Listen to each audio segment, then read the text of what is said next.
Welcome to Fruit Snacks, a weekday podcast that covers big ideas about the Christian worldview in a bite-sized format.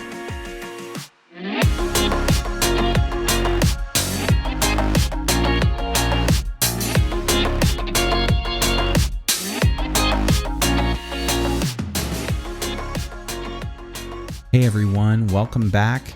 Today we're going to wrap up our discussion specifically on New Testament manuscripts and textual variants by looking at three really important textual variants, which will often get brought up by those seeking to undermine the reliability of the text of Scripture. So I want you to be aware of these because there are really good and frankly pretty easy answers to why these textual variants shouldn't bother you as a Christian. So I want to look at each of these in turn and just kind of talk about each one for a few minutes. The very first one is one that I have found not very many Christians are aware of, and it is the longer ending of Mark. What most people I have found are not aware of unless they've studied these issues is that Mark's gospel in the very earliest manuscripts that we have ends in chapter 16, verse 8. And what you see in verses 9 through 20, which is included in most Bibles, if not all modern Bibles today, is not found in the earliest manuscripts that we have. It simply isn't there. Now, there are a couple of explanations for why that might be. One is that verses 9 through 20 might have been added at a later point, either by a scribe or by a well-meaning Christian who wanted to more fully and explicitly discuss the resurrection of Jesus. But you also get some interesting theological points made in the longer ending of Mark about handling snakes and drinking poison and all these other interesting things that, frankly, a lot of people have been influenced by in certain denominational circles over the years. And it's fascinating that that idea, those doctrines and teaching are not part of the earliest manuscripts we have of Mark. They're not original.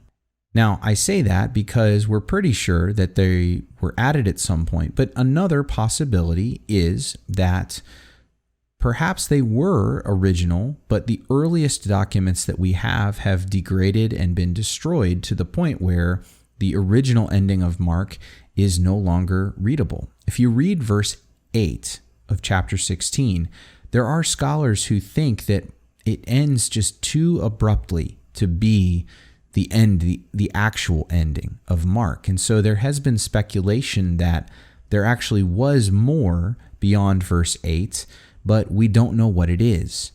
And so verses 9 through 20 are just as good of a candidate as anything else, but it would be speculation. And that's not a completely unreasonable theory because Mark, like most books at that point, or papyrus really, would have been written on scrolls. And where do scrolls degrade first? Well, they degrade at the edges, meaning that the very beginning of a letter and the very end of a letter, if there's any damage, it will occur there first. And so it's possible, maybe even plausible, that the original scroll that Mark's gospel was written on, due to all the copying, due to all the transportation and it making the rounds that it had, it could have degraded. And maybe we did lose some of the very last few verses. So you will usually see verses 9 through 20 of Mark chapter 16 in brackets or with some footnotes or something like that, because, as I said, it's not in the earliest manuscripts. But like we talked about with textual variants, is it meaningful if that is or isn't part of Mark's gospel? You bet. Is it viable? Probably not, because we have a lot of earlier manuscripts that don't contain it. So what's the big deal? Well, it could be a big deal theologically if it turns out that 9 through 20 are part of the original, because, as I said, there are some interesting things about snakes and poison in there. But moreover, is there anything about major core essential doctrines of the Christian faith that would be affected by the longer ending of Mark not being original? I don't think so. Obviously, the resurrection of Jesus is mentioned in this longer ending, and if Mark were the only one who mentioned the resurrection of Jesus in his gospel, that would be problematic. But Jesus' resurrection is attested in every other gospel, and even Mark alludes to it. And so it doesn't do anything to the doctrine of the resurrection or to any theology related to it for Mark's longer ending not to be original. This next one is going to hurt a lot of people's hearts because it is a story in the Gospel of John that is very, very near and dear. But John chapter 7, verses 53 through chapter 8, verse 11, better known as the story of the woman caught in adultery, is not in the earliest manuscripts that we have of John's Gospel, meaning it's probably not original to John. In fact, there are manuscripts, oddly enough, that have some version of this story tied in with Luke's Gospel, even though most scholars are pretty sure it doesn't belong to Luke. So what this has led scholars to think of is that it's possible that this story about Jesus and this woman caught in adultery is something that Jesus did, but we're not really sure where it originally belonged in terms of it being documented. It's not in the earliest manuscripts of John, and it doesn't really belong in Luke either, even though there are manuscripts that have it in both places. And so, again, even though we love this story, is there anything about Jesus, any core truth about his character or about who he is or what he taught that would change because this story isn't in John's Gospel?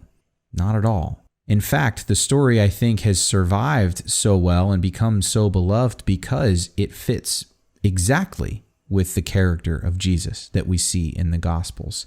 So whether it's original or not, really for most scholars doesn't make a difference. But just know that that story is not in the earliest manuscripts of John's Gospel. One more for you, and this comes from 1 John chapter 5, verses 7 and 8. Now there is an ending of this that you'll find in the King James Version of the Bible that specifically says, "These are three in one," or something to that effect. It is an explicit reference to and teaching of the doctrine of the Trinity in Scripture. Now obviously that would be a slam dunk for Christians. The problem is it's not original.